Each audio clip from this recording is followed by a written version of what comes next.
ایک دفعہ کا ذکر ہے کہ پہاڑوں کے درمیان بسے ایک چھوٹے سے قصبے میں صدف نام کی ایک نوجوان لڑکی رہتی تھی۔ وہ ایک روشن، نرم دل، مسکراہٹ کے ساتھ کسی بھی کمرے کو روشن کر سکتی تھی۔ صدف اپنے والدین کی آنکھوں کا تارا تھی اور انہیں اس کے مستقبل سے بہت امیدیں تھیں۔ صدف ایک محنتی طالبہ تھی جو اپنی پڑھائی میں بہترین تھی اور مختلف غیر نصابی سرگرمیوں میں حصہ لیتی تھی۔ وہ اپنے ساتھیوں اور اساتذہ کو یکساں پسند کرتی تھی اور اس کا مستقبل روشن اور امید افزا لگ رہا تھا۔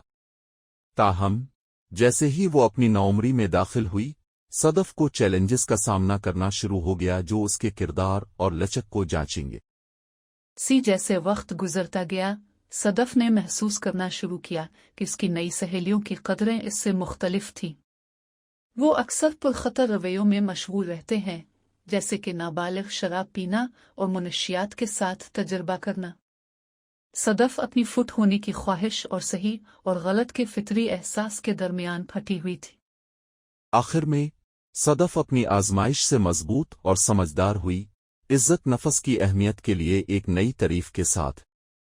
وہ ایک کامیاب اور ہمدرد نوجوان عورت بن گئی، اپنے تجربات کو دوسروں کی مدد کے لیے استعمال کرتے ہوئے